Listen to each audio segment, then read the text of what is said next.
वह लिखना भी जानती है। एक वाक्य में इसका प्रयोग होगा, मेरी माँ पढ़ना लिखना जानती है।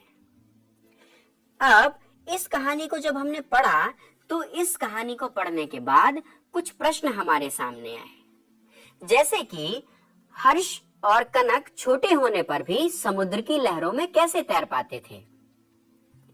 तो विद्यार्थियों, समुद्र की लहरों पर तैरना आसान नहीं होता, लेकिन अभ्यास करके, प्रयास करके इसे संभव बनाया जाता है। मान लीजिए हमारे घर के आसपास कोई तालाब है या कोई नदी है, तो वहाँ जो छोटे छोटे बच्चे हैं वो अभ्यास के द्वारा अपने आप वहाँ तैरना सीख जाते हैं। तो इसी तरीके से कनक और हर्ष के घर के पास भी समुद्र है और समुद्र होने की वजह से उसमें बचपन से अभ्यास करते करते वो तैरना सीख जाते हैं। अगला प्रश्न आता है कि हर्ष के पिता क्या काम करते हैं। तो विद्यार्थियों, हर्ष के पिता एक कलाकार हैं। वो समुद्र से सुंदर सुंदर सीपियों को, सुंदर सुंदर पत्थरों को बीनते हैं।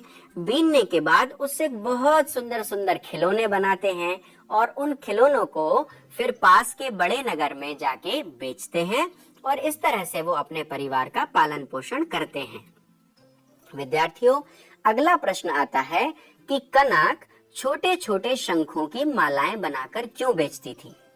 विद्यार्थियों, हमने इस पाठ में देखा है कि कनक एक गरीब परिवार की लड़की है। कनक के पिता की मृत्यु हो चुकी है, तो जीवन यापन के लिए कनक की माँ मछलियों को बेचती है, लेकिन मछलियों को बेचने से उनके परिवार की पूर्ति नहीं हो पाती है। इसलिए कनक भी सीपियों को बटोरती है, शंखों की मालाएं बनाती है और उन्हें बेचती है, ताकि वो परिवार का पालन पोषण करने में अपनी माँ की सहायता कर सके। अब हम चलते हैं अभ्यास के अगले चरण की ओर, जहां हमें समानता सूचक शब्दों का प्रयोग करना है। तो हमारे सामने एक शब्द आता है, गुड़िया जैसी सुंदर। तो इस समानता सूचक शब्द में हम किसी व्यक्ति की या किसी लड़की की सुंदरता की तुलना गुड़िया से कर रहे हैं। ऐसे ही कुछ शब्द हैं, जैसे दूध जैसा सफेद, हाथी जैसा विशाल, रात जैसा काला, रुई जैसा मुलायम, चीनी जैसा मीठा। तो विद्यार्थियों, हमने इस कहानी में कुछ शब्दों को देखा, जिनमें से कुछ शब्द थे जैसे गरीब, सुंदर, समुद्र, डरपोक। अब यहाँ पे ये जो पूरी कहानी हमने देखी, ये पूरी कहानी समुद्र के आसपास है। हर्ष भी समुद्र में तैरना जानता है, कनक भी समुद्र में तैरना जानती है, मंजरी समुद्र में तैरना चाहती है और जो हर्ष के पिता हैं वो समुद्र से ही रंग बिरंगे पत्थरों को बटोर कर लाते हैं और उनसे सुंदर सुंदर खिलौने बनाते हैं। विद्यार्थियों, अगर हम भारत का मानचित्र देखते हैं तो आप देखेंगे भारत 3 जगह से समुद्र से घिरा हुआ है, जिसे आप समुद्री रेखा कहते हैं। आपको अपनी अभ्यास पुस्तिका में समुद्र से लगे हुए राज्यों की सूची बनाना है और उन्हें अपनी अभ्यास पुस्तिका में लिखना है। विद्यार्थियों, हमने कहानी में देखा कि हर्ष, कनक और मंजरी तीनों मित्र थे, समुद्र में तैरने जाते थे, लेकिन उसमें से जो कनक थी वो काफी गरीब परिवार की थी।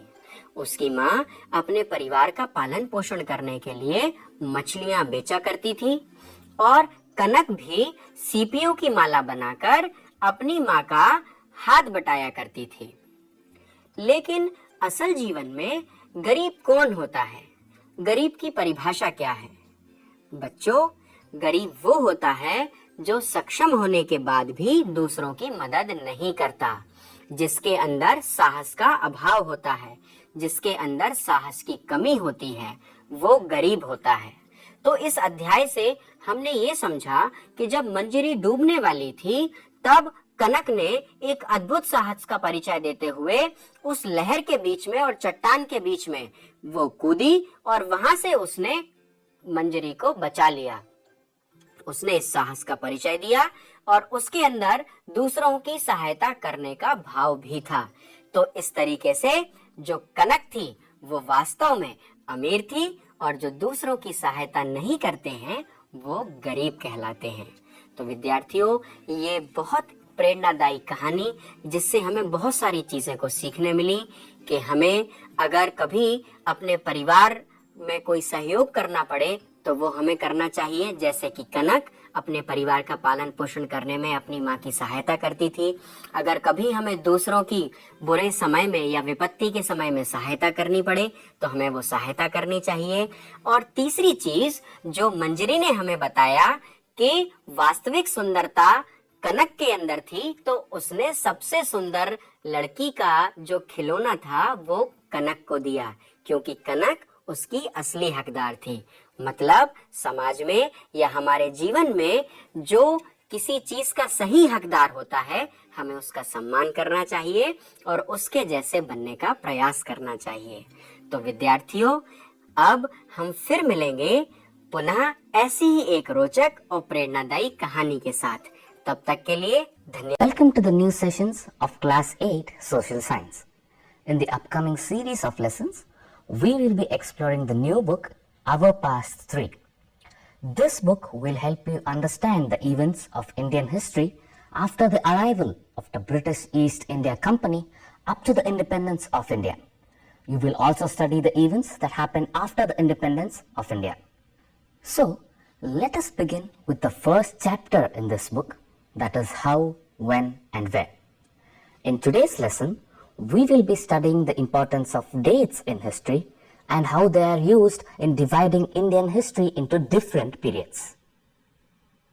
In class 7, you studied about the new kingdoms that emerged in India.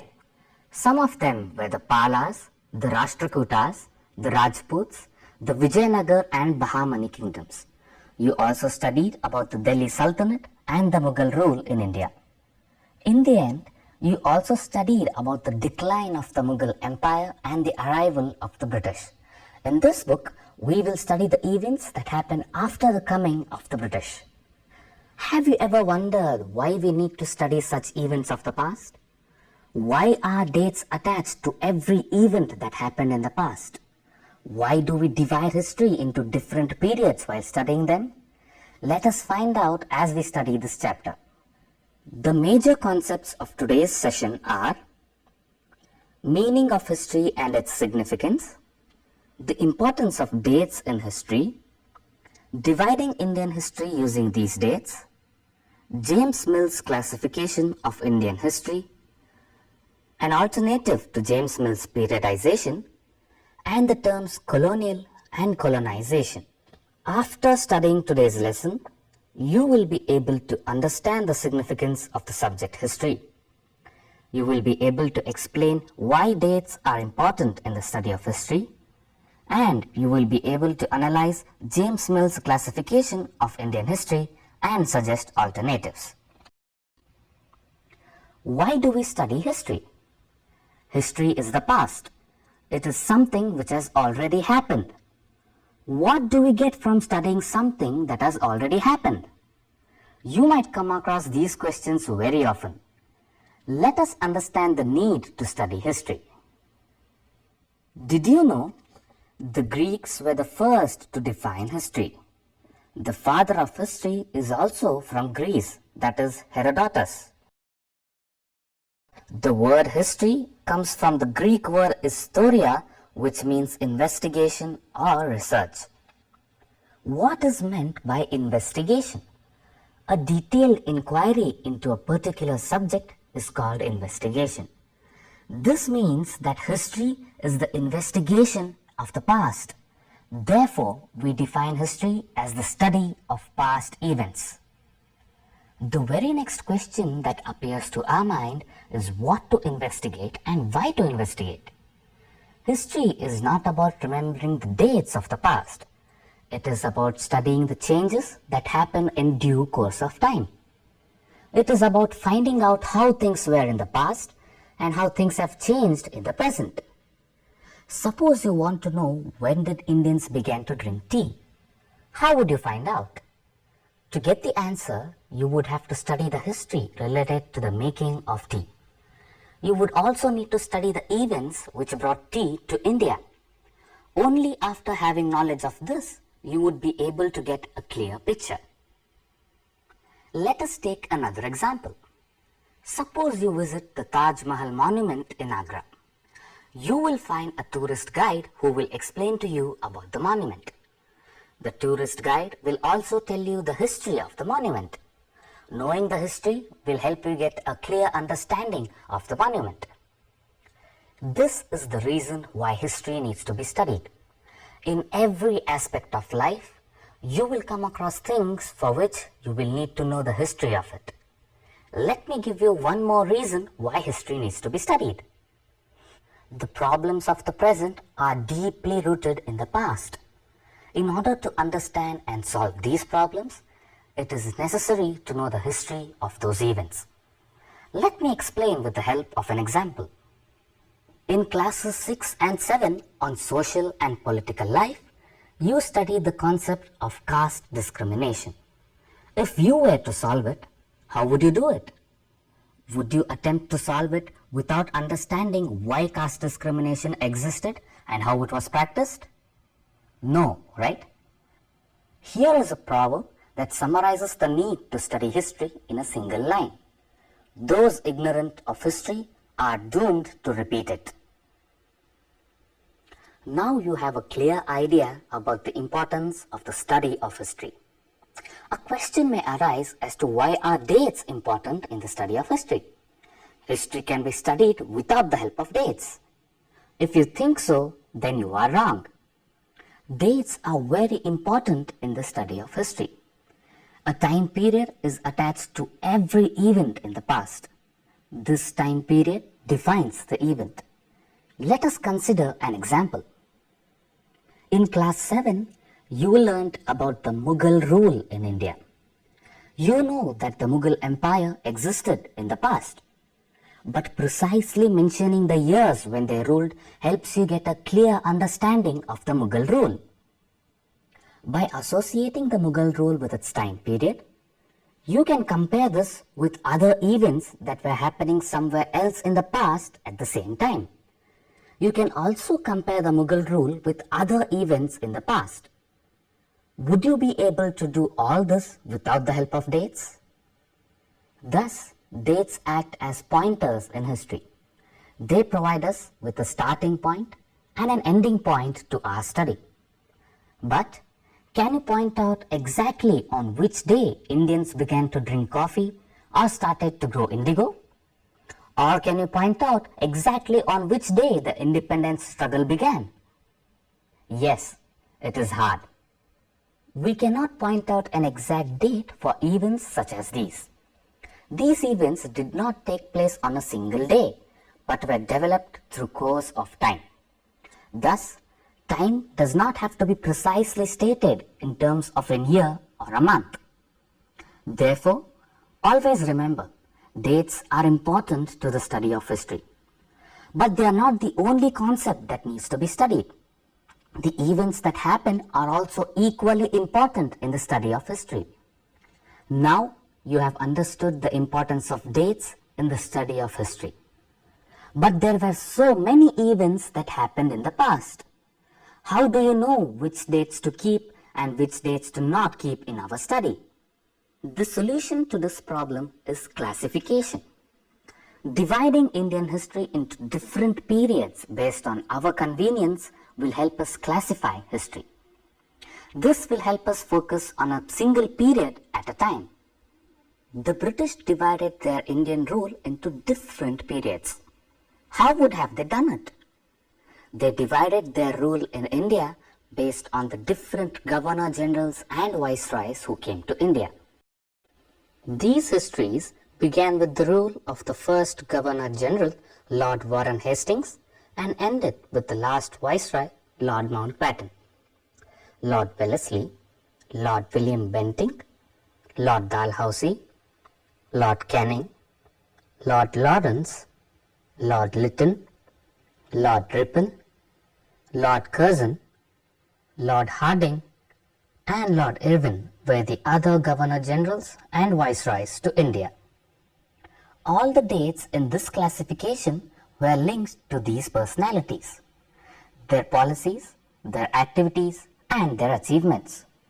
These histories never spoke about the common mass. Is it not necessary to rewrite the history of this period in a correct manner?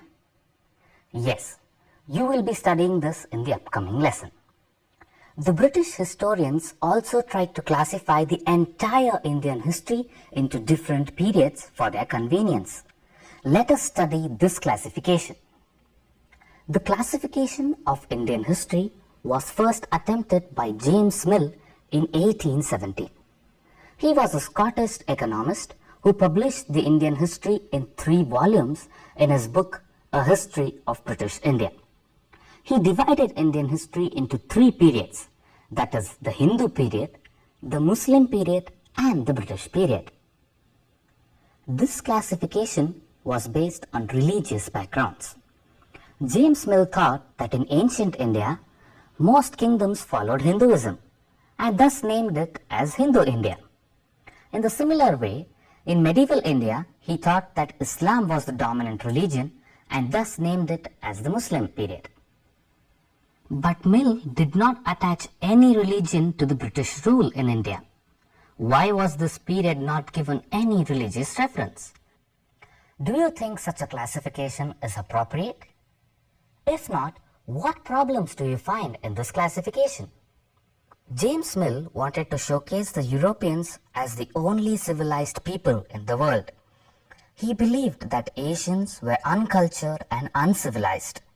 He thought that before the coming of the British, Indians were dominated by religious beliefs and superstitions. This meant that before the coming of the British, Indian history was one of darkness. Is such a conclusion correct? Think about it. Since James Mill's classification of Indian history is incorrect and does not serve the purpose of periodizing history, we need to reclassify our Indian history. Modern historians such as R.S. Sharma, R.C. Mujumdar, Satish Chandra and Bipin Chandra have attempted another classification of Indian history into 3 periods: ancient, medieval and modern. How has this classification been made? The ancient Indian history covers the period from prehistoric times to 700 AD approximately. The major events from this period are the Stone Age, the Indus Valley Civilization, the Vedic Age, Buddhism and Jainism, the rise of the Mahajanapadas, Mauryas and the Guptas, about which you have studied in class 6. Historians have very less sources to construct the history of this period, as many records of the ancient period were lost. The medieval Indian history covers the period from 8th century to 18th century approximately. The major events from this period are the rise of the Rajputs, the Cholas, the Delhi Sultanate, the Vijayanagar Empire and the Mughals, about which you have studied in class 7. In this period, historians have immense resources to construct the history. The modern Indian history deals with the period of 18th century to 21st century. The major events from this period are establishing British rule in India, the revolt of 1857, the birth of the Indian National Congress, Mahatma Gandhiji's Satyagraha, India's independence and the making of India's constitution, about which you will study in this class. Interestingly, even the present day is counted under the modern history of India. Some historians feel that this classification is appropriate, but other historians feel that even this classification is not correct. They say that this classification is borrowed from the West, where the modern period was associated with the growth of all forces of modernity, such as science, reason, democracy and equality. In India, both the ancient and medieval times had their own unique cultures and discoveries in science, such as the Ayurveda and the decimal system. Therefore, some historians do not agree with calling one period as modern. They instead refer to the modern Indian history as colonial Indian history. The events that happened after the independence of India are referred to as the post-colonial history of India.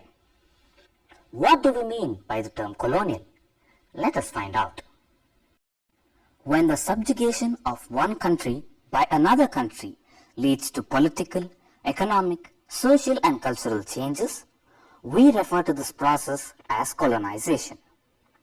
Subjugation is the process of dominating or controlling a person or a country. Let us explore these terms in detail. In the 15th century, Europeans discovered the sea route to India. They started coming to India one after the other for the purpose of trade. First to reach India were the Portuguese, then came the Dutch and later the French. Finally, the British came to India.